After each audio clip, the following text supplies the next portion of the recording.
What's up? Welcome to Tales Tomorrow. I am Morrow, your storyteller for today, and with me I have some more RPG horror stories. I have a plan to stream a game that's basically about running like a fantasy tavern, like a D&D fantasy tavern, and it does have some co-op elements, so maybe we can get Mary and Micah, maybe a couple more friends or something, to join in. I don't know who specifically, maybe I'll ask some of the players that I'll play D&D with. Either way, let's go ahead and get some RPG horror stories for today.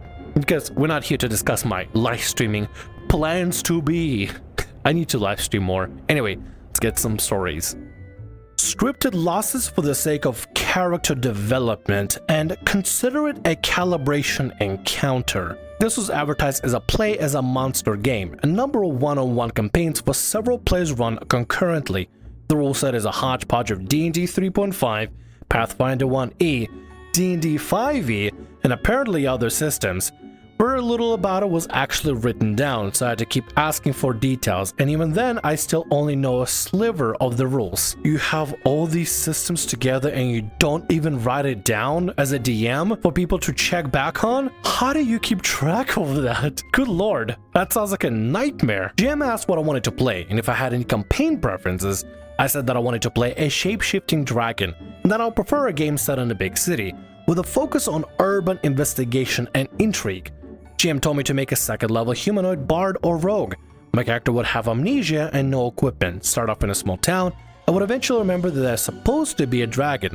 I negotiated on the details. We settled on a compromise of a 4th level Gestalt half-caster/half-caster with enforced MAD between dexterity, wisdom, charisma, and some arbitrary feeling restriction on allowed character options. Game starts. My character's in some wilderness ruins, not a town as advertised, and meets some NPCs who are seemingly self-aware about being NPCs in a world where chosen heroes suddenly show up to save the world. There are plenty of unsubtle references to old Zelda memes. My character had no racial class abilities yet, but after a night of rest regains access to one of the Gestalt halves, though no racial abilities yet. It's a 3-day journey to the nearest small town. My character casts a mount spell and rides off. I just imagine a bunch of NPCs sitting around saying, "Boy, I'm so hungry, I could eat an Octorok," from that one crappy game that everybody shits on for Zelda. The one that's like just drawn in like paint animations. I forgot the name of it. The GM warns me, "Be advised, there may be unfair encounters, no-win situations, and scripted losses for purpose of character development." I reply, "I'd really rather you not, but if you absolutely must, then please let me know when I am entering a designated loss encounter so that I know not to try to eke out a victory." The moment we enter some sort of scripted loss encounter, I'd very strongly prefer that you simply narrate the loss, while assuming that my character undertakes reasonable, sensible actions to try to mitigate the defeat, and bring the game to the point where I actually have agency over my character again. GM responds, "Oh no, go ahead and eke." Ever see Deadpool? I don't understand the reference, but if you want players to participate in a cutscene of all things, why? Just have the cutscene play out, simple as that. Some people don't want to be faffing about in a cutscene where the loss is inevitable. Yeah, I mean, stakes and everything matter and everything, but player agency should matter as well. If at the end of the day, no matter what action you take, you're supposed to lose, then just make me lose so I can actually play the part where I can actually have control. Have a cutscene play out where I don't have to have some sort of QTE interaction, where at the end of the day, it won't matter even if I take any specific action or not. On the road, GM describes that my character spots some sort of a clearing near the side of the road, from which my character hears snickering. I figure there's some bandit or goblin encounter, and I would like to have my character take the horse to the side of the road and travel parallel to it. Bad idea, because this place is supposedly super dangerous, with a guaranteed random encounter. Roll for a random encounter, 3 boars. We trade rolls of perception and not stealth but hide. My character spots the boars, but the boars do not spot my character, initially anyway. I'm a character trot away. Bad idea, because the boars are territorial and give chase regardless. Also, by this point, GM clarifies that they're dire boars. My character has the horse get back on the road and gallop away. Bad idea, because the road is apparently the home of a giant wolf spider who has strung a massive web across the road. The check to spot the web is crushingly difficult, despite my character's stacked perception, because my character is distracted. Because of the GM's odd sense of physics, the moment the horse comes into contact with the web, Both the horse and my character are entangled. My character relies on dexterity-based attack rolls and is a spellcaster, and the entangled condition penalizes dexterity while creating a failure chance of spellcasting. Also, my character is jostled so hard that they have to make a DC 15 fortitude save or be stunned. My character is low fortitude. It's really one of those situations of damned if I do, damned if I don't. I try to get away with safety. Bad idea. The boards chase you. Okay, I try to run away. Bad idea. Wolf spider chases you. I stand still. Bad idea. The sun burns you alive. I don't know what you're supposed to do in this situation. In this situation, it sounds like no matter what you do, it's going to be a bad idea. The best idea is just to quit at this point. So here I am, playing an under-equipped, low-level, currently non-gestalt character who has never built as a primary combatant, stunned and entangled, and fighting 3 direboards and a large-sized spider, as the GM is supposed to be an unwinnable fight. The GM responds, consider it a calibration encounter. I'm not sure what is winnable with your character or your level of player skill. Calibration encounter? Dude, the character doesn't even have the racial abilities. They just have like what? Part of their gestalt class, which basically you pick one class but you have like 2 subclasses into it. At least that's what I understand so far. You under-equip with just fists to your name and you just have to punch your way through the boards and spiders. How is this a calibration encounter? Great job, DM. You calibrated that I will die because I can't do nothing. I'm stuck in a web between 3 boards and a giant wolf spider. Whoopee. I'll lay out why this is rather unreasonable for a calibration encounter and cap off with the odds of my character coming out on top of this one are rather low. Low enough that I would rather we skip through all this, just get to the part where my character arrives at a city, preferably without too much equipment lost along the way. Came into the game expecting to play a dragon, not a low-level humanoid, and I came for urban investigation and intrigue as opposed to getting ganged up by animals in wilderness. To which the GM answers, let's revisit this after they determine the outcome in-game and you may have less to complain about. It is at this point that I think I should bail out, despite having invested a significant chunk of my past week or so on this game. I don't know what the GM plan even was, or if there was ever a plan in the first place. I ask, is the plan supposed to be that my character spontaneously manifests a draconic aspect during this scene? I would strongly appreciate a greater degree of transparency via your plans here. The GM responds, apparently I'm being sufficiently transparent already. Do you also want me to go ahead and tell you that the butler did it, or do you want to act through the mystery? So instead of clarifying about the player about what exactly is going on, they're just being kind of snarky about it. DM, the one thing that's not benefiting you is snark. Clearly the player doesn't know what's going on. They just want a little bit of transparency about what is the purpose of this? Why are you putting them on this kind of path? What is the intention behind this whole thing? Also, let us take a moment to process the sheer degree of no, you will get into a fight in a wilderness despite not being built as a primary combatant and being built more for investigation and intrigue in an urban environment. Avoid the obvious bandit/goblin ambush. The side of the road is as dangerous as the mimetic version of Australia. Avoid being spotted by the boars. They're dire boars now and they give chase. Gallop away from the boars on the road. Sorry Bob, but the road has been webbed by a giant spider. Run to the web due to require perception check being brutally high. Physics dictate that the impact is so disorienting that you are stunned, in addition to entangled. Also, the large-sized spider is here to 4v1 you with the 3 dire boars. Well, I love the game at any rate. I mean, I'm glad you loved the game, but my question is, what was the point for any of this? Did the DM even explain to you why they're doing this in the first place? Or did they think that, hey, let's test out how strong this player is now as a calibration mechanic? Why do you need to calibrate someone's strength? They're unarmed, that have no abilities, they have no skills, no nothing. Like, if the whole point was to have the abilities manifest in some way, maybe, you know, hint towards that in general and just be clear about it. Don't say, oh, it's a calibration thing. I just want to see how much I can throw at you. But throw in the most impossible odds, going 4 versus 1 with a wildlife when there's supposed to be some sort of an urban investigator of some kind. The one thing the DM did have going is playing as a monster that's disguised as a humanoid. That was a cool idea. Everything else definitely could use a little bit of work in the R&D department. Let's get to the next story for today. Simp for a mommy.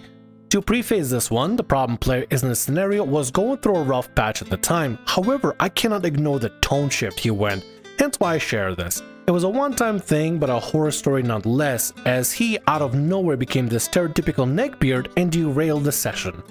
So the setup with the campaign was that we were playing from the Eberron campaign, and our characters were students of an academy who were being sent on these quests to both help with the research, the Veil of Mourning, while paying off debts we had. Each PC had a monetary debt we owed to someone and joined this research team to help pay them back. A lot of shenanigans were had and we had fun with drinking Fey wine. To hilarious result that at one point sped the story up at like 2 sessions somehow, much to DM's dismay. Befriended a sentient rosebush that talked like Foghorn Leghorn, my character getting his own personal Navi, and the party spending half of the 4-hour session overthinking a very simple puzzle. All around good times. The real takeaway is that we were dysfunctional as a team, not because we weren't good friends as everyone knew each other since high school, but because we got to make our characters in such a vacuum no one really meshed. Maybe it was because we were all given the motto of clearing our debt that made it this way. I think this is what led to the incident in question. Our problem character in this I will call Druid. Druid easily roleplayed the most of all of us, and so he clearly took his character very seriously. I should also note that he was one of 2 in a party of 7 that would always try to seek a diplomatic solution, even when combat was going first. Even after initiative was rolled and violence was chosen regardless of who started it, he tried to end things amicably. This all changed when Mommy appeared. 7 players is a lot. I don't know how some DMs handle 7 players, but either way, having to deal with somebody who's going to be more of a pacifist and tries to end things verbally even when initiative is rolled, I gotta be honest, there are moments where persuasion could work to try to stop somebody and maybe appeal to the morality, reason, or what have you, but in most situations, if initiative is rolled, combat is to be expected. You can't convince everybody to put down their arms. Sometimes you gotta just kick him where it counts. I don't know where it counts. Can't even kick properly. I have strength of 8. If I punch somebody, I'm most likely just to hurt myself. TLDR at this point, we were looking for a specific sword in his dungeon area, and we needed 4 specific items in each section to end the BBEG.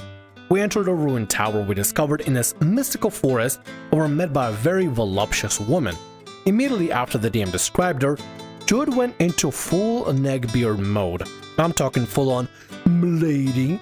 She informed us that she has a sword we need and will give it to us if we kill a certain werewolf. Of course, not knowing much else, we agreed, even if everyone but the druid thinks she is sus, as the previous 2 items we got involved a lot of backstabbing and manipulation, especially because she wanted us to use a potion on him to kill him rather than any other method. We'll find a werewolf in his den with no encounter, which was the real red flag for all but druid. While I admit I did want to try and snipe him after coating my arrows with the poison, but as I lacked dark sight and failed a perception check, I didn't want to risk it. And then Druid stepped in and declared we came to slay him. What the hell? It was an obvious trap. We had been informed prior that the werewolf we were after sired many others and had a small army of them. Several we faced before we met the Goth Mommy, but never once we came after this guy, not even in his lair. So of course, out of the darkness, we are surrounded by werewolves and the leader approaches us. Okay, first you say it's a mommy, and now it's a Goth Mommy. It's like this mommy is evolving constantly. It's like a Pokemon evolution. What will be the next evolution of Goth Mommy? If you have any suggestions, let me know down in the comments below. I'm gonna continue with this story. He then goes off to give us his side of the story. How he was once a Goth Mommy's lover, but then was cursed, and had seen many fall the same way and sought to end her. We then had a choice, not unlike a few others we had in the campaign.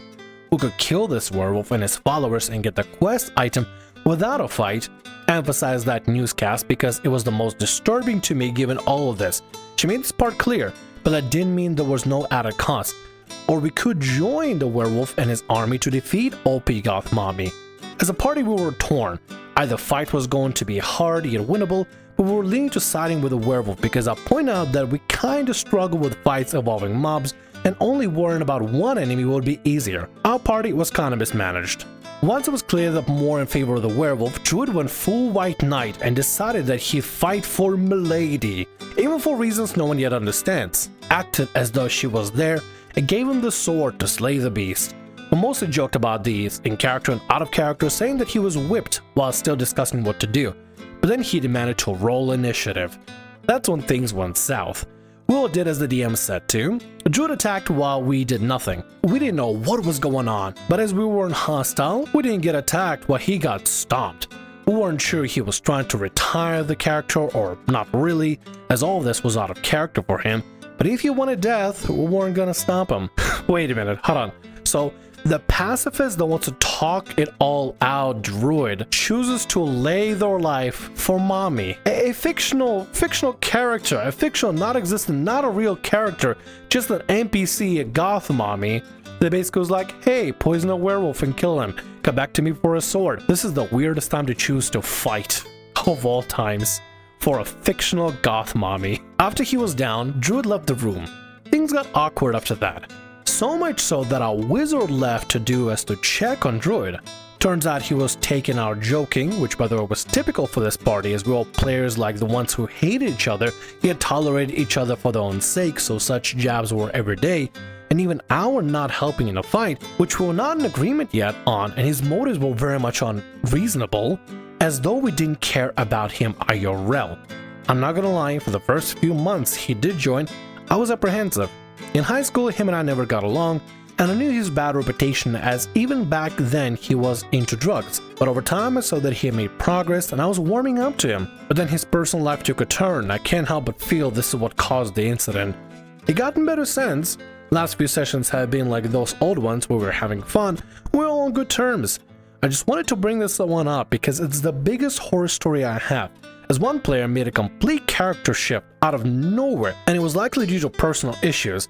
But the good news is that so far it seems like it was just a one-off. The moral of the story is, don't underestimate the power of a goth mommy. Goth mommies are ever eternal and ever powerful. Whoop, hold on. Remember that even if you interact with a fictional goth mommy, they aren't real, and at the end of the day, you shouldn't take TTRPGs too seriously. There's a level of immersion, of course, and taking them seriously and caring for your character, caring for the story, and there's nothing wrong with that. You're invested in the story. If you need to tone things down, ask people to pipe down, or maybe change the mood and stuff, talk to your DM and talk to your players and figure stuff out that can be amicable for everybody. Don't do what Druid did. Don't simp for random goth mommies that you don't even know. You met a very first time. You can't just be falling in love immediately with a fake goth mommy. No, a real one. That's a question for another day. I'll leave that as a mystery. And with that, that's gonna be all our stories for today. I want to thank you very much for watching, and thanks so much for being here. If you like what I do, consider subscribing to the channel and leaving a like. Also, if the RPG Horror Stories ever goes down, or if you want to submit your own personalized horror story, email is down in the description below. I'll see you again in more Tales Tomorrow. Bye-bye.